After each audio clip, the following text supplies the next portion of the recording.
Bom dia, pessoal. A gente vai tratar hoje de duas famílias, família Paramyxoviridae e Pneumoviridae, dentro do contexto de infecções respiratórias causadas por vírus. E aqui eu tenho o nosso roteirinho. Ele está bastante resumido, porque como são muitos vírus diferentes, eu preferi fazer dessa forma um pouquinho mais enxuta para ficar mais didático. Então a gente vai ver uma introdução em contexto, taxonomia para entender todos esses vírus aí, a estrutura, replicação e as manifestações clínicas em que eu vou fazer as distinções entre as várias doenças causadas por eles. E aí, começando aqui na introdução e contexto, o que eu tenho? Isso aqui é uma tabelinha que tem um geralzão sobre infecções virais de trato respiratório, né? Não são todos os vírus, mas são os principais.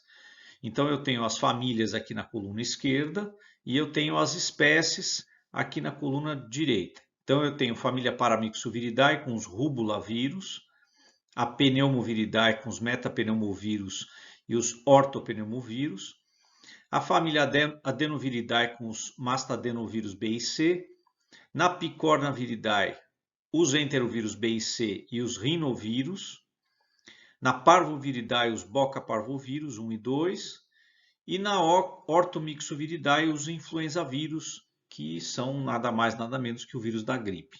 Tá? A gente vai ver hoje especificamente estas duas famílias, Paramyxoviridae e a Pneumoviridae. E aí vamos passar para a taxonomia para entender como é que esses vírus aí são classificados e organizados. Essa aqui é uma classificação antiga da família Paramyxoviridae, em que eles tinham duas subfamílias, a Paramyxoviridae e a Pneumoviridae, que depois se transformariam em famílias. Mas aqui eu tenho os gêneros dos vírus e as espécies. Então eu tenho aqui os vírus da parainfluenza, sarampo, sinomose canina, peste bovina, cachumba, outros da parainfluenza aqui, tipos 2 e 4, os Hendra e Nipah vírus, tá? A doença de Newcastle, que é uma doença importante em aves, os pneumovírus, né? que eu tenho o vírus sincicial respiratório, que é bem importante para crianças, e os metapneumovírus humanos.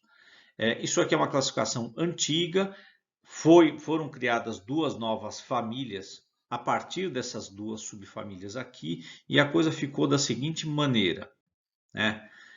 Eu tenho aqui os paramyxovírus, né? E eu tenho uma série de doenças aqui causadas por eles. Essa aqui também está dentro da classificação antiga, né?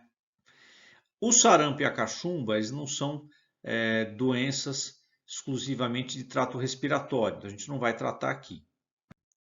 Tá? Mas eu tenho o vírus Nipah, que é um vírus que dá na Ásia, Oceania e uma parte da África.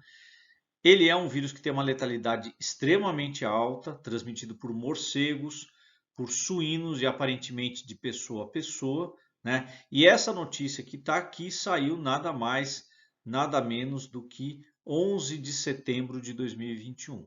Né? E aí o pessoal especula que essa pode ser a nova pandemia, né? Mal a gente acabou a pandemia de Covid-19, já está aqui o pessoal gestando a nova pandemia, né? Sendo que esta, se transformasse numa pandemia, isso aqui seria um desastre sem paralelo na história, porque a letalidade é extremamente alta, né? E esse vírus Nipah, por enquanto, ele está, a grande maioria dos casos está restrito à Ásia. Eu tenho o vírus Hendra, que também é um vírus transmitido por morcegos e está relacionado com equinos, né? Que foi transmitido para algumas poucas pessoas, também aí exclusivamente na Ásia. Tem uma letalidade altíssima, que chega a quase a 100% em algumas situações, né? E é outro vírus aí da família Paramyxoviridae. Então esses dois vírus são vírus que chamam a atenção por serem vírus novos, né, emergentes e altíssima letalidade. E aqui eu tenho os três que nos interessam nesta aula: parainfluenza, o vírus respiratório sincicial humano e os metapneumovírus. O que aconteceu com estes vírus aqui? Vamos ver. O vírus da parainfluenza, como é conhecida, não leva mais esse nome, ele passou a ser chamado de ortorrubulavírus 2, né? E o vírus respiratório sincicial humano, que é bastante famoso e importante em pediatria, ele também mudou de nome, passou a ser chamado de ortopneumovírus humano.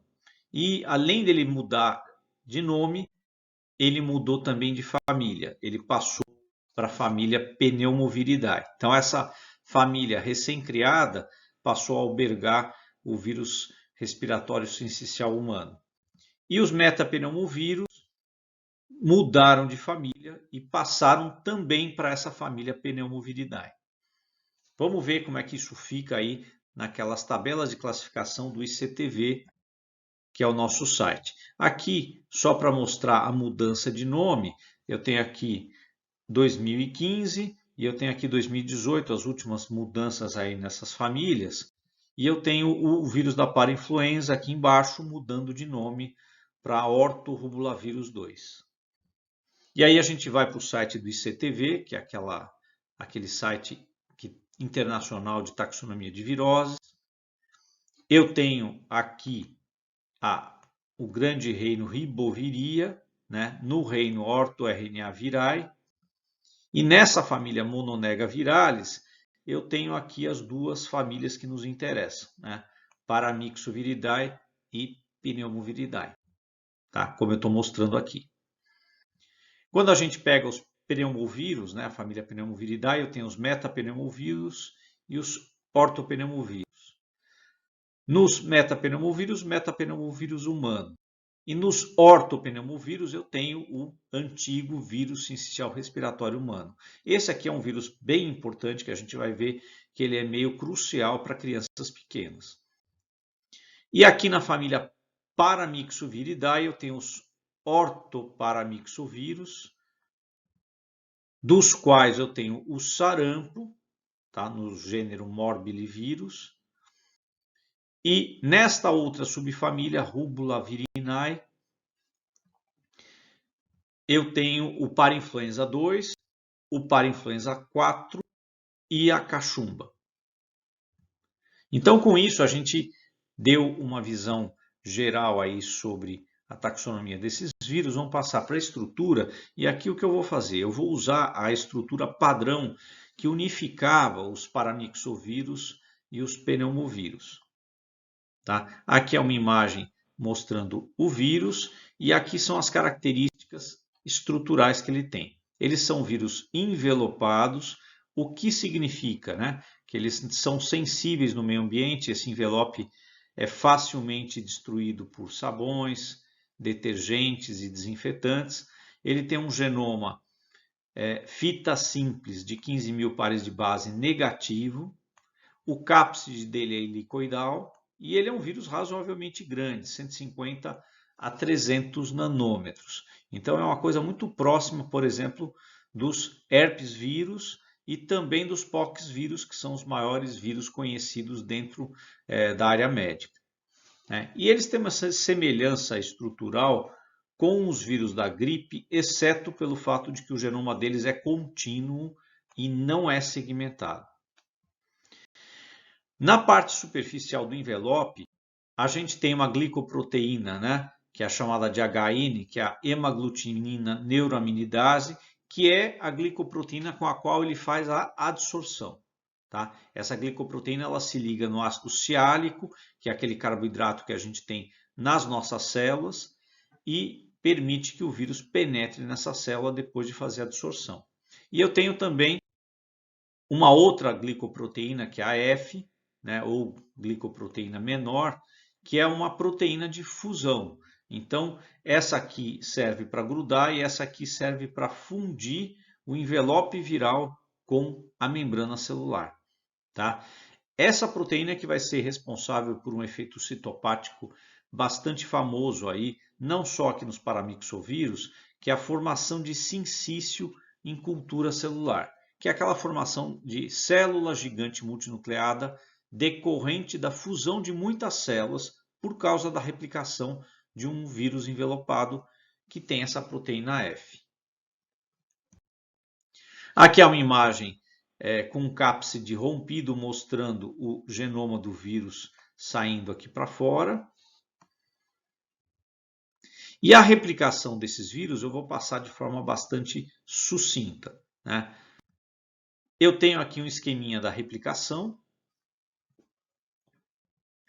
O vírus ele faz inicialmente a adsorção, como vocês estão vendo aqui, estão usando a hemaglutinina neuraminidase, ele funde o envelope usando a proteína F e ele penetra na célula e o ácido nucleico dele fica aqui exposto. Ele é um ácido nucleico negativo, né? Então é um RNA fita simples negativo. Por isso ele precisa passar por um processo de transcrição, né? E isso vai acontecer graças a uma RNA polimerase viral que está associada ao núcleo cápside. Então eu vou transcrever ele num RNA fita positiva. Parte dele serve de molde para eu fazer a fita negativa depois, e parte dele vai passar pelos ribossomos direto para fazer proteína, como está sendo mostrado aqui.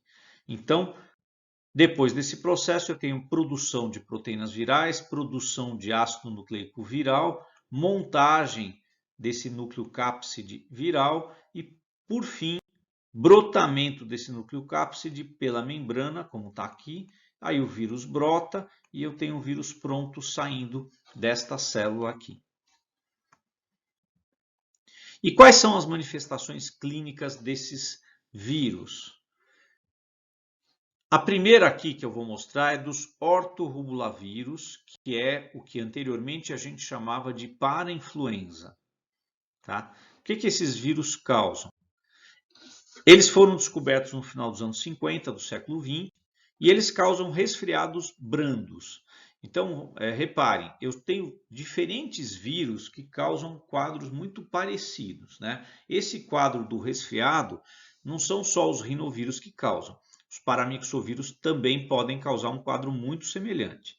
Eles podem, excepcionalmente, causar quadros graves, como pneumonias em crianças, tá? Embora não seja a maioria das vezes, mas isso pode acontecer. Ele pode causar também uma doença chamada CRUP em crianças, que é uma laringotraqueobronquite, né?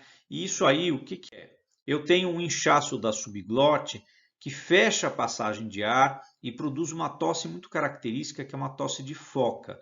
E como a criança ela não consegue respirar e essa tosse é muito forte, muito violenta, a criança fica com taquicardia e taquipneia, né? Então reparem, aqui nos parainfluenza, nos antigos parainfluenza, né, atuais ortorrubulavírus, eu posso ter resfriados comuns, posso ter excepcionalmente algumas pneumonias e eventualmente eu posso ter a CRUP se manifestando em crianças.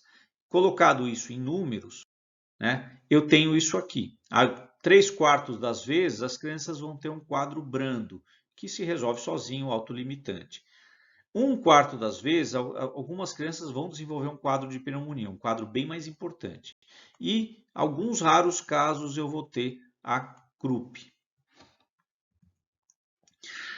Detalhes interessantes relacionados à imunologia, que é algo que se repete com outros vírus respiratórios, né? Reinfecção é comum, por quê? Porque eu tenho muito sorotipo por aí, então esse vírus ele é mutante, e eu tenho uma curta duração da imunidade. Então, a imunidade não é sustentável.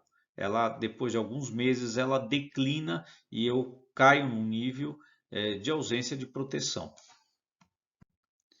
O diagnóstico dessas doenças, quando é necessário ser feito, é por prova imunológica ou biologia molecular. Então, eu tenho imunofluorescência e eu tenho o RT-PCR, que é o que é feito quando eu tenho vírus RNA. E o tratamento para esta doença é puramente sintomático, né? Porque eu não tenho antivirais ainda para combater esse tipo de vírus. Os metapneumovírus que estão aqui em cima, né? Então, estão agora na família Pneumoviridae, são vírus que também causam resfriados comuns, que eu tenho aquela série de sintomas clássicos, como coriza, dor de cabeça, tosse, febre, um pouquinho de mal-estar. Muito excepcionalmente, eu posso ter quadros graves de bronquiolite ou pneumonia. Tá? Uma parte considerável de resfriado em criança é causado por metapneumovírus. E eles podem afetar também idosos e imunocomprometidos, né? Então aí eu vou ter quadros mais sérios justamente por conta da ausência de uma boa resposta para lidar com esse vírus. E o diagnóstico, como em qualquer resfriado, geralmente não é feito, né? Mas se houver uma necessidade por algum motivo peculiar, ele pode ser feito através de biologia molecular com o RT-PCR. E aqui eu tenho os ortopneumovírus, né? Que é o que anteriormente a gente chamava HRSV, que é o vírus respiratório sincicial, tá? Que agora está numa família nova, que é a família Pneumoviridae, né? O detalhe bastante importante aqui deste vírus, ele é a causa mais comum de infecção aguda fatal em trato respiratório de crianças pequenas. Então, essa aqui é uma doença bastante importante dentro da área da pediatria. Tá? Ele é um vírus que também está relacionado a resfriados comuns, bronquiolites e pneumonias, né? Então aí eu vou ter um quadro mais sério e que pode levar à morte. E é um vírus bastante contagioso em que em pouco tempo, à medida que as pessoas crescem, elas vão entrando em contato, vão se infectando. Então se estima, e esse aqui é um dado americano, né, que até 2 anos de idade todas as crianças já foram infectadas por esse vírus. E eu vou ter reinfecções por toda a vida, né? Por aqueles motivos que a gente viu, a instabilidade genética e a falta de sustentação de resposta. Claro que no adulto ele vai ser responsável por um resfriado brando, eu não vou ter mais aquele risco tão relevante em crianças, né? De ter uma infecção fatal. Ele produz lesão de epitélio imunomediada, ele induz uma forte resposta imunológica. É altamente contagioso, como a gente já comentou. O diagnóstico segue a mesma linha, né? RT-PCR e ELISA, mas quando se trata de um resfriado brando, a gente acaba não encaminhando nenhum tipo de diagnóstico, porque é uma doença branda e autolimitante. Então, você vai pedir um diagnóstico como esse, ele leva alguns dias, quando sai o resultado, a pessoa ela já está com o quadro se resolvendo sozinho. E o tratamento, neste caso aqui dos ortopneumovírus, felizmente eu tenho um antiviral, a ribavirina. Tá? Então a ribavirina, em casos graves, né, especialmente em crianças, ela pode ser utilizada para você interferir na replicação dos ortopneumovírus. Com isso, a gente chega ao fim desta aula, ela foi bastante sucinta. Vocês têm aí uma testagem associada a ela e depois na aula síncrona a gente conversa, tira dúvidas e resolve a testagem. Tá ok, gente? É isso. Até lá.